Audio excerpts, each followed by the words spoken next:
ambil, jangan pakai duit. Pakai salawat, Ustaz. Ya, datengin, Dudukin. baca selawat udah. Allahumma sholli ala sayyidina Muhammad wa ala ali sayyidina Muhammad. Mobil apa? Allah yang punya kok. Allah yang punya. Iya. Yang kita minta sama Allah.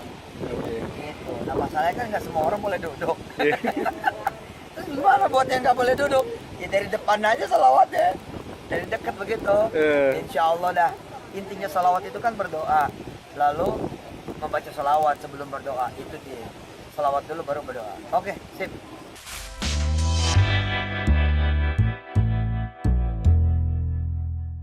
Assalamualaikum warahmatullahi wabarakatuh. Salam sehat dan bahagia untuk sahabat semuanya.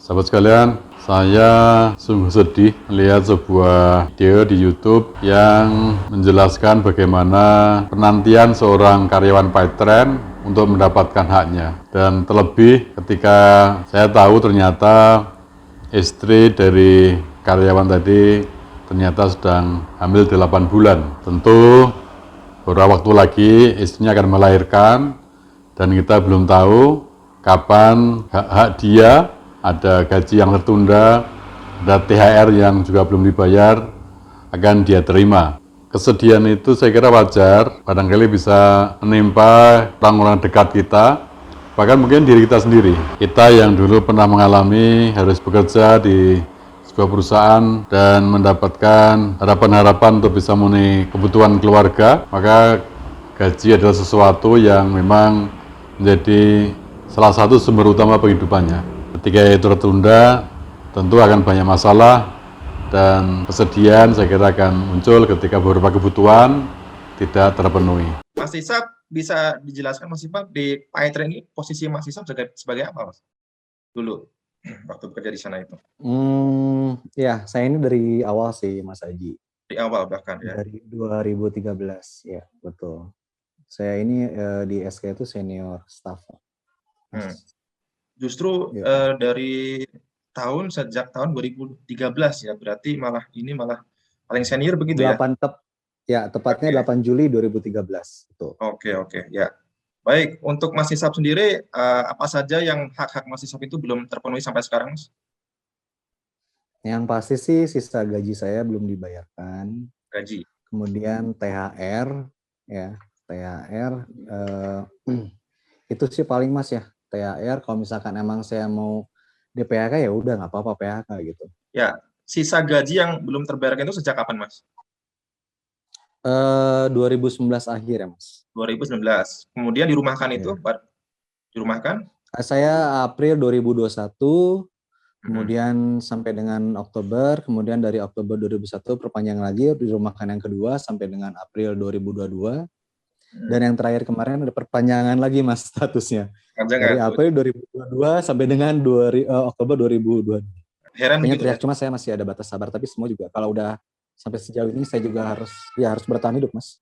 Apalagi istri saya sekarang lagi lahir jalan 8 bulan Mas. Sekarang posisinya istri sedang hamil ya? Iya, jalan 8 bulan. Sekarang Mas Isap sendiri profesinya sebagai apa? Nggak ada Mas. Sahabat sekalian, karyawan Paytren yang namanya Isop tadi menceritakan pengalamannya dalam sebuah video dan ternyata juga video itu cukup diminati banyak netizen dan banyak komentar di situ yang kemudian akan nanti kita sampaikan pada pemirsa sekalian. Tetapi yang kita tahu, yang ingin kita sampaikan bahwa Isap ternyata sudah sejak tahun atau akhir 2019, tepatnya bulan November, tidak menerima gaji dan beberapa THR juga belum dibayarkan sampai dengan tahun ini. Keterlambatan pembayaran gaji karyawan dan juga THR yang dilakukan oleh Yusuf Mansur atau perusahaan Yusuf Mansur bisa jadi ada dua hal.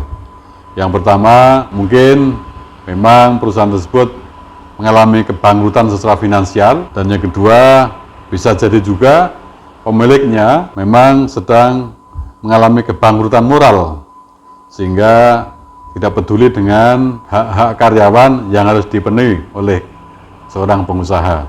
Kita sungguh sedih dan prihatin. Kenapa demikian?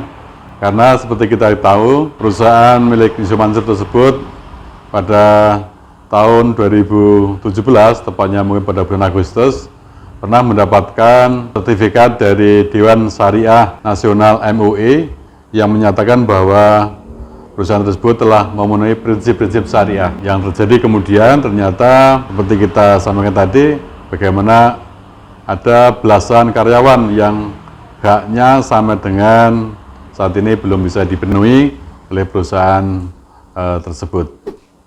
Saya kan ngajarin AFI kan, afirmasi, visualisasi, imajinasi. Bagus juga nih teman-teman kemudian pakai Helicity, sewa gitu, Helicity ini. Oke, kemudian teman-teman nanti di dalam berafirmasi. Itu, ya siap, bisa menyiapkan heli buat para ulama gitu. Jadi antar jemputnya bukan lagi mobil sekelas Alphard, tapi udah heli gitu buat kiai-kiai, habaib, para masyayikh, dakwah keliling Indonesia. Nah, afirmasi, visualisasi, dan imajinasi ini bisa tambah keren jika ditambah dengan selawat dan doa. Jadikan salawat dan doa. Tentu kita bertanya, apakah mekanisme pembayaran gaji pada karyawan itu tidak menjadi bagian dari yang diteliti oleh Dewan Syariah Nasional MUI, atau bisa jadi juga meskipun sudah dapat sertifikat kemudian tidak dilakukan semacam supervisi oleh MUI. Tentu kita mengharapkan MUI bisa berperan aktif karena yang mengeluarkan sertifikat dan tentu harus memiliki tanggung jawab moral bagaimana sertifikat tadi harus dijalankan secara baik. Sebenarnya ada sebuah norma dasar atau nilai dasar yang mestinya menjadi sebuah pedoman bagi seorang pengusaha, apalagi perusahaannya mendapatkan sertifikat syariah dari Dewan Syariah Nasional MUI.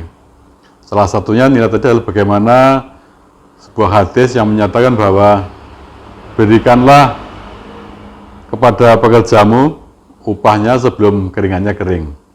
Sebuah hadis yang dari Ibnu Majah, dan tentu mestinya hal ini menjadi pengetahuan, pedoman, bahkan juga komitmen dari pengusaha yang baik, apalagi pengusaha yang mendapatkan sertifikat dari Dewan Syariah Nasional MUI telah memenuhi prinsip-prinsip syariah.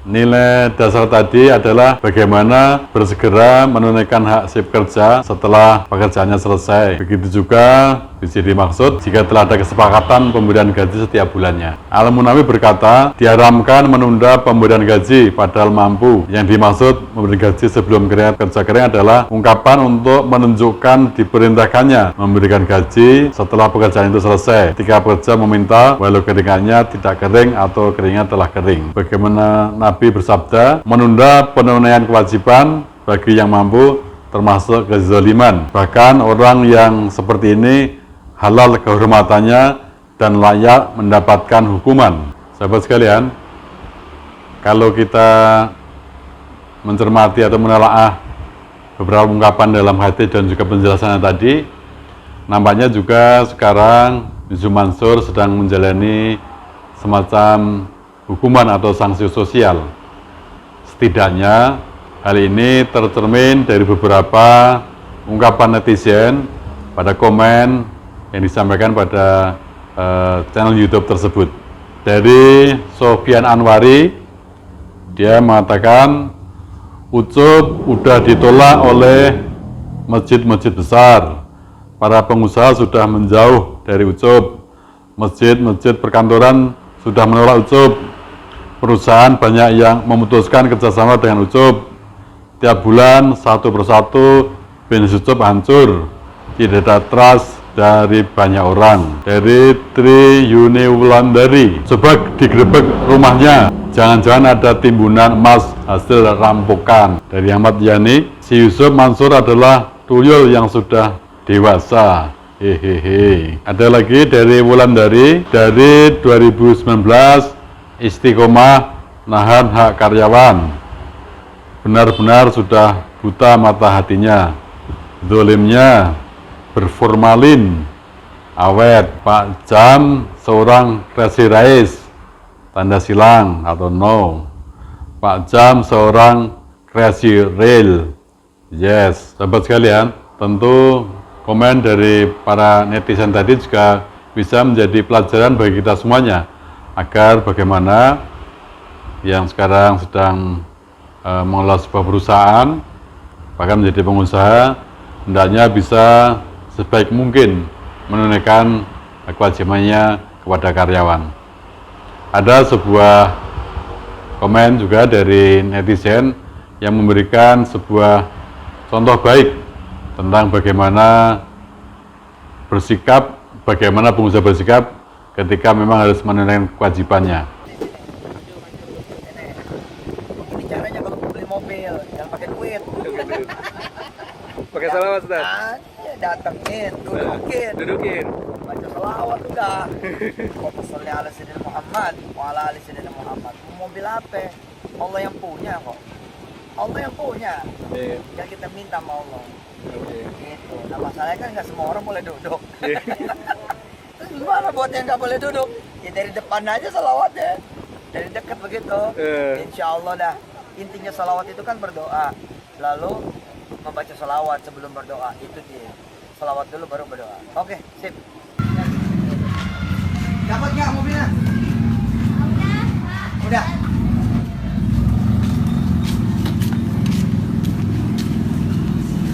Kalau belum dapat, kontak gua aja. Iya. Barangkali bisa dicari. Dapat nggak? Kalau nggak dapat nanti kontak gua aja.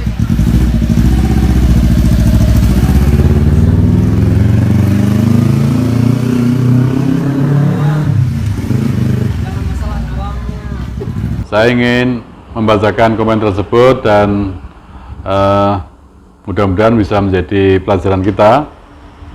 Dari si Mada Habibah, mertua saya orang Jepang.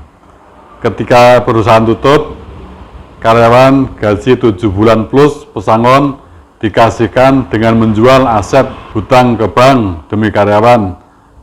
Nggak perlu pamer dengan mobil BMW termahal. Kita cukup mobil Panther, tapi kita memenuhi karyawan semua tanpa menzolimi. Hidup kembali nol. Alhamdulillah sekarang punya perusahaan lagi walaupun nggak segede dulu. Nggak perlu sombong, pamer-pamer seperti M, tapi banyak menzolimi orang. Ngeri hidup begitu. Sahabat sekalian, dulu kita sering mendengar ungkapan bahwa bagaimana seorang pengusaha bisa hidup kaya raya, bahagia di dunia, dan mati masuk surga. Tentu hal itu bisa didapat ketika seorang pengusaha bisa memenuhi kewajiban-kewajiban yang harus ditunaikan, termasuk bagaimana memenuhi hak yang harus diberikan kepada karyawan. Kita berharap apa yang menjadi pengalaman Yusuf Mansur bisa menjadi pelajaran kita semuanya, dan mudah-mudahan apa yang kita sampaikan bermanfaat. Jangan lupa untuk subscribe, like, komen, dan share. Mudah-mudahan SKS 21 semakin berkembang dan bermanfaat bagi kita semuanya.